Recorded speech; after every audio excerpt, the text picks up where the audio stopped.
तो हसीनों का महताब। गौर तो करें, कभी अंधेरे कुएं के अंदर हैं, कभी भाई खोटे दिरहमों के इवज 18 खोटे सिक्के थे जिनके इवज उन्होंने बेच दिया और पहचानने से भी इनकार कर दिया। कहा कि ये हमारा भागा हुआ गुलाम है, ये हमारे किसी काम का नहीं है, इसको ले जाओ।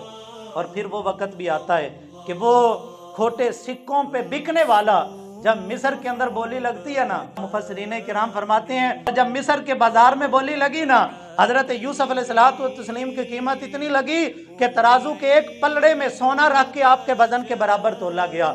और फिर सोना की कीमत नहीं लगी, फिर चांदी तोली गई, फिर रेशम तोली गई, फिर मुश्क तोला गया, फिर जाफरान को तोला गया।